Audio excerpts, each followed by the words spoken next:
मैं स्वप्निल न्यूज 18 राजस्थान की इस खास पेशकश में आपका स्वागत करता हूं। कहते हैं गिरने वाले को होती तो है तकलीफ, पर ठोकर ही इंसान को चलना सिखाती है।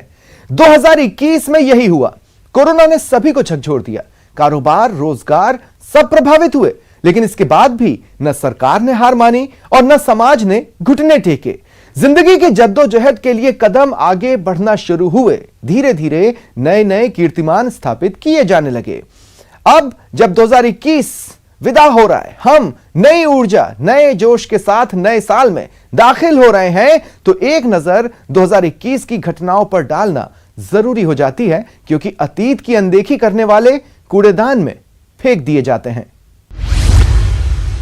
जमाने से मुंह छिपाते ये वो रिश्वतखोर हैं जो घूस को अपना अधिकार समझते थे और बगैर चढ़ावे के काम करना अपनी तौहीन।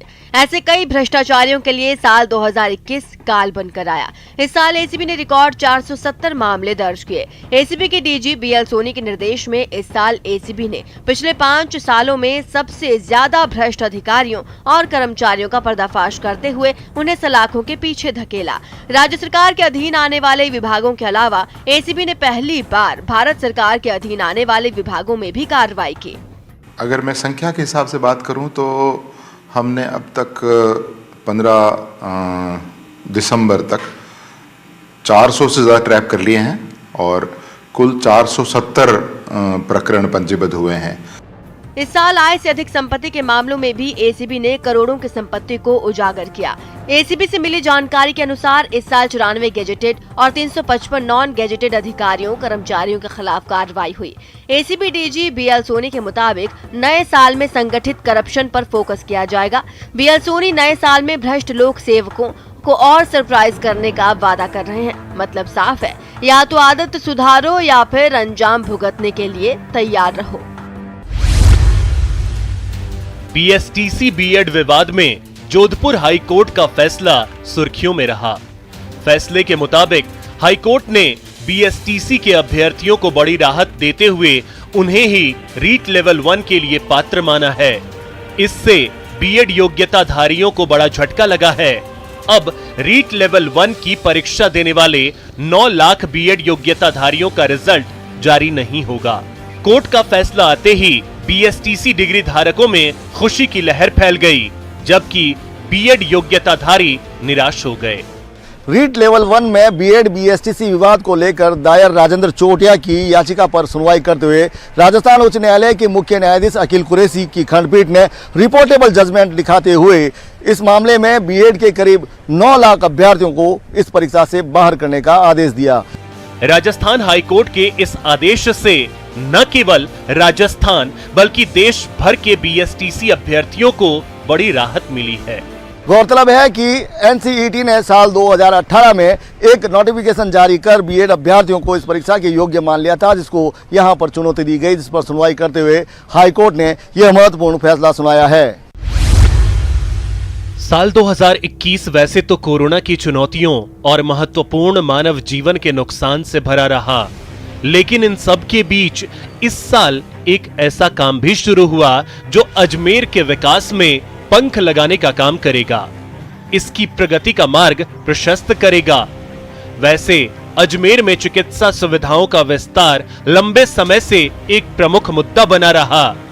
फिर चाहे वो पुराने हो चुके मेडिकल कॉलेज भवन का मसला हो या फिर संभाग के सबसे बड़े जेएलएन अस्पताल में उपकरणों और विशेषज्ञों की नियुक्ति का। सालों से इस समस्या का समाधान कोरोना की चुनौती भरे साल यानी 2021 में हुआ। पूर्व चिकित्सा मंत्री और केकड़ी विधायक डॉक्टर रघु शर्मा के अथक प्रयासों के चलते करीब 200 करोड़ की लागत से नया मेडिकल कॉलेज भवन का सपना अब साकार होने जा रहा है। कायड़ गांव में बनने वाले इस नए मेडिकल कॉलेज भवन के लिए अजमेर विकास प्राधिकरण ने 23 हेक्टेयर जमीन निःशुल्क उपलब्ध कराई है।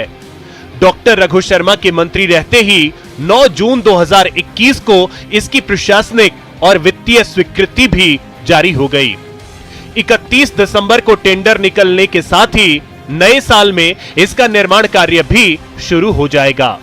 192 करोड़ का कायड़ में मेडिकल जेएलएन मेडिकल कॉलेज नया बनने जा रहा है, जिसका राशि 192 करोड़ सेंटर और स्टेट के द्वारा बियर की जा रही है। साल 2021 भले ही कोरोना के साए में बीता हो, लेकिन झीलों की नगरी उदयपुर की खूबसूरत झीलों ने इस बीते साल में इतिहास रच दिया। राजस्थान का कश्मीर विश्व के सबसे खूबसूरत शहरों में शुमार और डेस्टिनेशन वेडिंग के लिए दुनिया भर में मशहूर उदयपुर शहर की मुख्य पहचान यहां की झीलें हैं। इन्हीं झीलों की वजह से इस शहर को झीलों की नगरी के रूप में प्रसिद्धि मिली है। साल 2021 भले ही कोरोना के कहर के लिए याद रखा जाएगा, लेकिन इस शहर की झीलों ने वर्ष 2021 में एक नया इतिहास रच दिया। इतिहास में पहली बार यह झीलें दिसंबर में भी लबालब हैं और पर्यटकों के लिए आकर्षण का केंद्र बनी हुई हैं। पहली बार दिसंबर के महीने में ये झीलें पूरी तरह से लबालब है। इस झीलों की खूबसूरती दिसंबर के महीने में भी मानसून की तरह कायम है और यही वजह है कि उदयपुर आने वाले पर्यटक झीलों की खूबसूरती देखकर खासे रोमांचित हैं।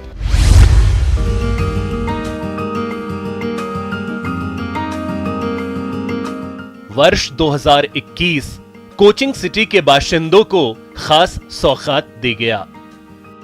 शिक्षा नगरी कोटा बीते 32 साल से बायोलॉजिकल पार्क का इंतजार कर रहा था। 1988 में कोटा का बायोलॉजिकल पार्क प्रस्तावित हो चुका था, लेकिन बनकर तैयार होने में 32 साल लग गए। 1988 से प्रस्तावित अभेड़ा बायोलॉजिकल पार्क 2021 में पूरा हुआ। 32 साल से वन्य जीव प्रेमी जिस बात का इंतजार कर रहे थे, उसे मुख्यमंत्री अशोक गहलोत ने पूरा कर दिया। कोटा के अभेड़ा बायोलॉजिकल पार्क का उद्घाटन हो चुका है। सर, इसका फर्स्ट फेज का काम कंप्लीट हो चुका है, जिसमें 18 इनक्लोजर बन चुके हैं। अपने 18 में से 5 बर्ड्स के हैं और बाकी जो 13 इनक्लोजर हैं उनमें से हार्बीवोर्स और कार्निवोरास के इनक्लोजर हैं, जिसमें कार्निवोरास में लेपर्ड है, वुल्फ है, हाइना है और जैकोल है। उसके साथ अपने शाकाहारी वन्य जीवों में चिंकारा है, चीतल है, ब्लैक बग है, सांबर और नीलगाय है। अभेड़ा बायोलॉजिकल पार्क का पूरा मजा लेने के लिए अभी कुछ और इंतजार करना पड़ सकता है।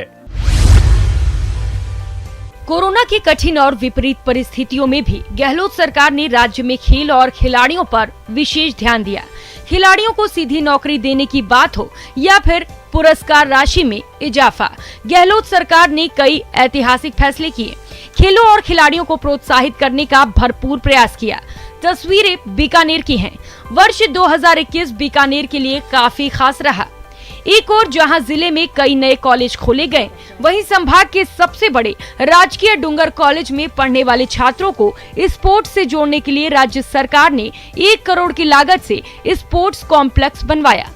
तत्कालीन ऊर्जा मंत्री डॉक्टर बीडी कल्ला और तत्कालीन उच्च शिक्षा मंत्री भंवर सिंह भाटी ने साल की शुरुआत के साथ ही राजकीय डूंगर कॉलेज में बने स्पोर्ट्स कॉम्प्लेक्स का उद्घाटन कर छात्रों को सौगात दी। लंबे समय से छात्र स्पोर्ट्स कॉम्प्लेक्स के निर्माण की मांग कर रहे थे। गौरतलब है कि बीकानेर के खिलाड़ियों ने हमेशा देश दुनिया में अपनी अलग पहचान बनाई है।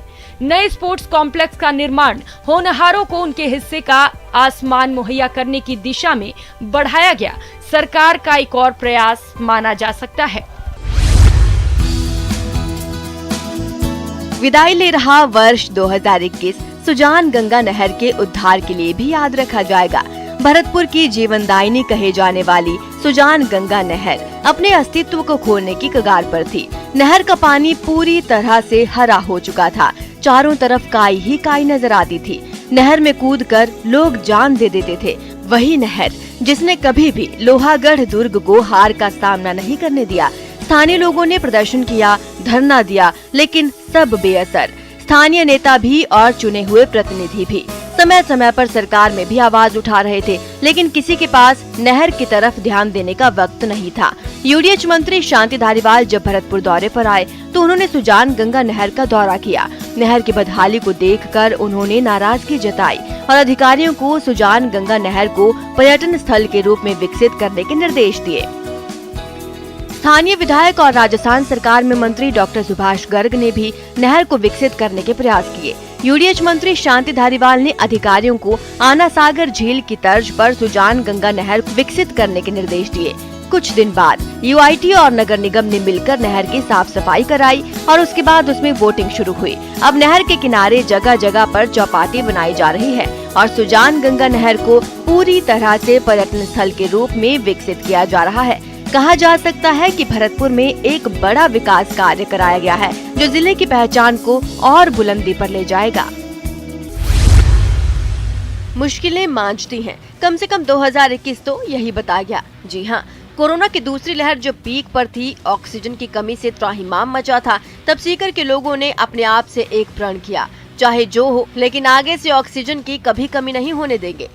लेकिन हमने ये महसूस किया कि हम बहुत असहाय, हमको लगा कि जैसे हमारे पास कोई उसका स्रोत नहीं था और हमें दूसरे जिलों पर निर्भर रहना पड़ रहा था। सीकर में एक समय रोज 700 से 800 तक कोरोना के केसेस आ रहे थे। रोज 1000 ऑक्सीजन सिलेंडर्स की जरूरत पड़ रही थी, लेकिन जिले में एक भी ऑक्सीजन प्लांट नहीं था। उस वक्त जिला कलेक्टर अविचल चतुर्वेदी ने जन सहयोग से सीकर में ऑक्सीजन प्लांट बनाने का विचार रखा। प्लांट के लिए करीब 4 करोड़ रुपए की जरूरत थी। कलेक्टर की अपील पर सीकर के लोग आगे आए। सबसे पहले निजी शिक्षण संस्थान संघ ने 1 करोड़ रुपए दिए। इसके बाद तो दान देने वालों का तांता लग गया। देखते ही देखते प्लांट में लगने वाला पूरा पैसा जनता ने दे दिया। सीकर के सरकारी कर्मचारियों ने भी बढ़ चढ़कर दान दिया। लोगों की 5 महीने की मेहनत के बाद 24 अक्टूबर को इस प्लांट का उद्घाटन हो गया। आमजन के सहयोग से बने इस ऑक्सीजन प्लांट की क्षमता हर दिन 700 सिलेंडर्स भरने की है। सवाई माधोपुर के चौथ का बरवाड़ा का 6 सेंसेस बरवाड़ा फोर्ट होटल साल का सबसे बड़ा वेडिंग डेस्टिनेशन साबित हुआ। वैसे तो राजस्थान में ऐसे कई ऐतिहासिक महत्व रखने वाले किले, महल, कोठियां और हवेलियां हैं जो वेडिंग के लिए परफेक्ट हैं, मगर इस बार सवाई माधोपुर का मशहूर 6 सेंसेस बरवाड़ा फोर्ट सुर्खियों में रहा, क्योंकि बॉलीवुड की टॉप एक्ट्रेस कैटरीना कैफ ने एक्टर विकी कौशल के साथ 7 फेरे लिए। 7 से 9 दिसंबर के बीच शादी समारोह आयोजित हुआ। पूरे देश की नजरें इस हाई प्रोफाइल शादी पर टिकी रहीं। दोनों फिल्मी हस्तियों की शादी में शो बिजनेस के कई नामी गिरामी चेहरे शरीक हुए। बेहद शाही रूप में इस शादी को आयोजित किया गया। इस पर करोड़ों रुपए खर्च किए गए। इसके साथ ही इस शादी को पूरी तरह से गोपनीय भी रखा गया। यह शादी पूरे देश में जबरदस्त रूप में सुर्खियों में रही, जो कि सवाई माधोपुर जिले का सबसे बड़ा इवेंट साबित हुई। इस इवेंट को आज भी सवाई माधोपुर जिले के बाशिंदे बेहद गर्व के साथ याद करते हैं। आपको बताते चलें, पहले यह होटल बरवाड़ा फोर्ट था, जिसे 14वीं शताब्दी में चौहानों ने बनाया था, लेकिन 1734 में इस होटल पर राजावत राजवंश ने जीत हासिल कर ली थी। अब रॉयल फैमिली के वंशज पृथ्वीराज सिंह ने एस्पायर ग्रुप के साथ मिलकर इस होटल का निर्माण कराया है। सफलता एक दिन में नहीं मिलती, मगर ठान लिया तो एक दिन जरूर मिलती है। प्रतापगढ़ को ही देख लीजिए। कहने को तो प्रतापगढ़ एक आदिवासी बाहुल्य जिला है, यहाँ संसाधनों की भी काफी कमी है, लेकिन इसके बावजूद इस जिले के चिकित्सा विभाग ने प्रदेश में नया कीर्तिमान स्थापित किया है। पहली डोज में 100% सफलता हासिल करने के बाद जिले की 84% आबादी को दूसरी डोज भी लग चुकी है। अब कोरोना के बढ़ते प्रकोप को देखते हुए जिला पूरी तरह से सतर्क दिखाई दे रहा है। स्वास्थ्य विभाग की टीम ने यहां बेहतरीन काम करते हुए जिले को कोविड जांच में भी प्रदेश में सबसे आगे पहुंचा दिया। जिले के स्वास्थ्य कर्मियों की टीम लगातार प्रतापगढ़ को कोरोना से दूर रखने के लिए प्रयास करते हुए जांच कर रही है, जिसकी वजह से प्रतापगढ़ जिला कोरोना के जांच करने में भी प्रदेश में अव्वल चल रहा है। विषम भौगोलिक परिस्थिति और आदिवासी बाहुल्य क्षेत्र होने के बाद भी यहाँ के लोगों में वैक्सीन के प्रति रुझान बरकरार है। कोरोना की जांच करवाने में भी लोग पीछे नहीं हट रहे हैं। इसी का परिणाम है कि जिले में पिछले दिनों विदेशों से लोगों के आने के बाद भी जिले में कोरोना का संकट नहीं है।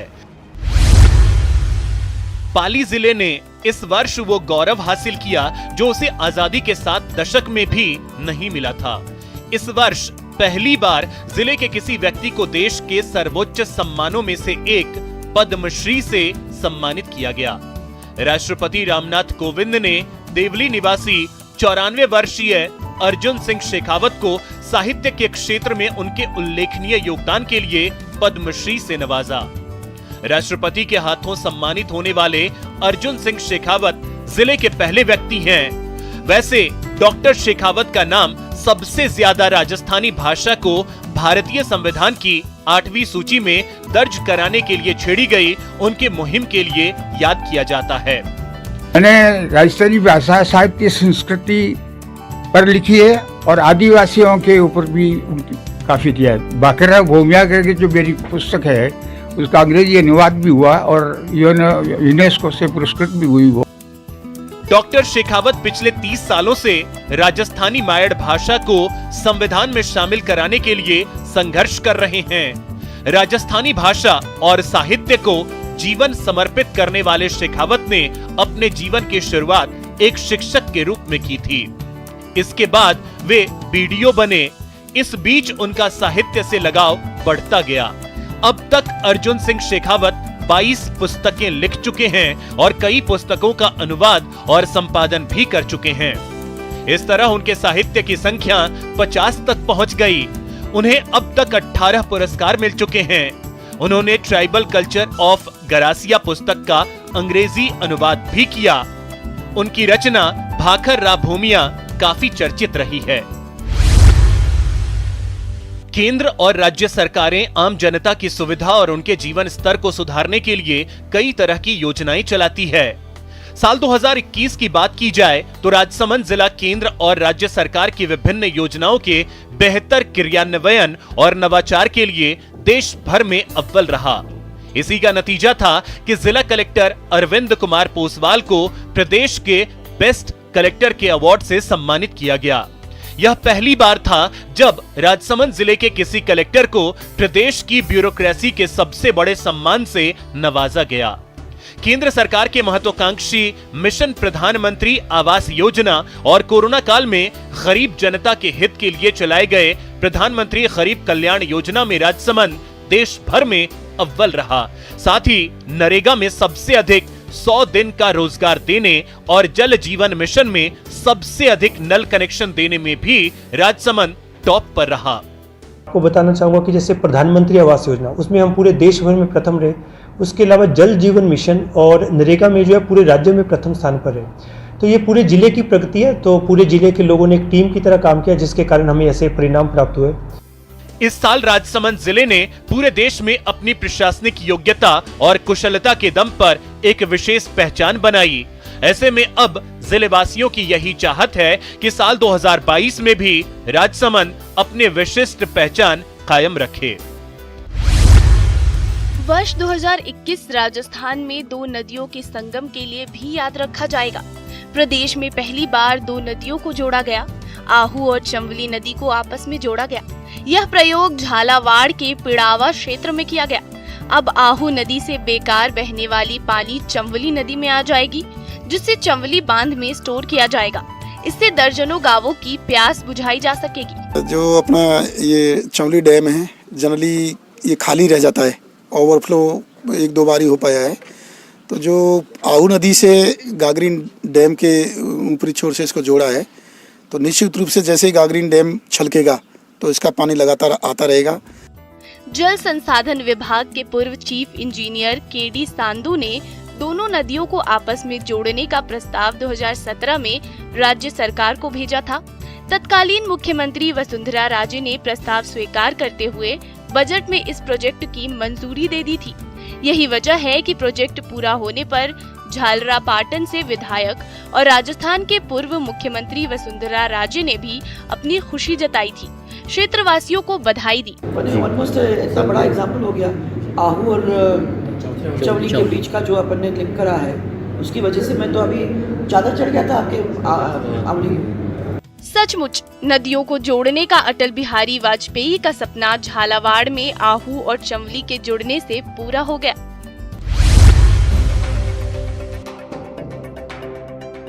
गिर गिर के मुसीबत में संभलते ही रहेंगे।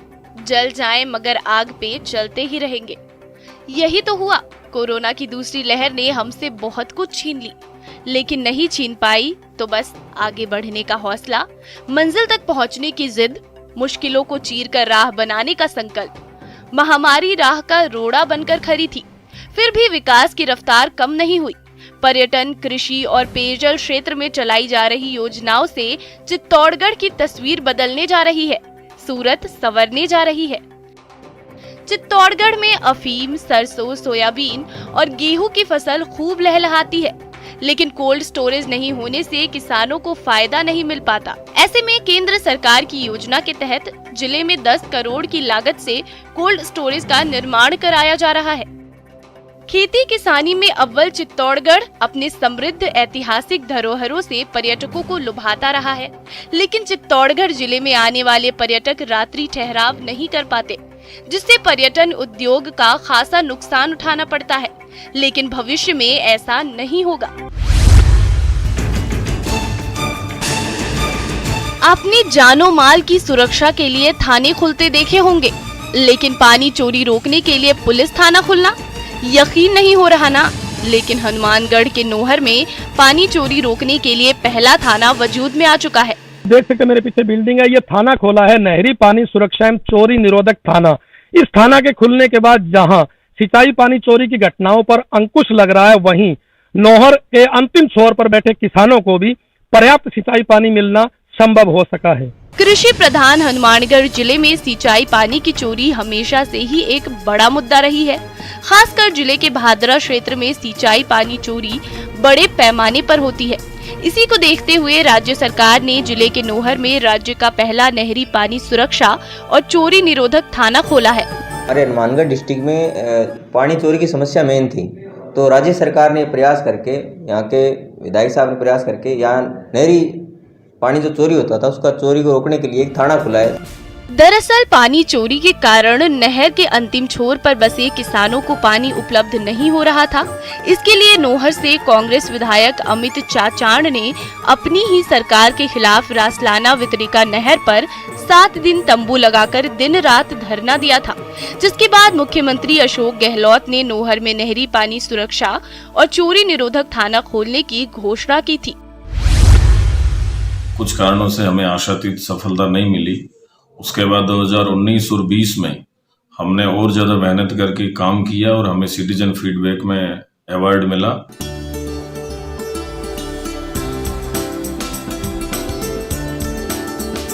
दीवारों पर दस्तक देते रहिए, दीवारों से दरवाजे निकल आएंगे। हौसले की ये कहानी डूंगरपुर से आई है।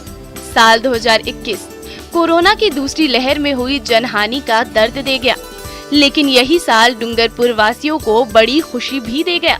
खुशी ऐसी कि जिले के हर बाशिंदे का सर गर्व से ऊंचा हो गया।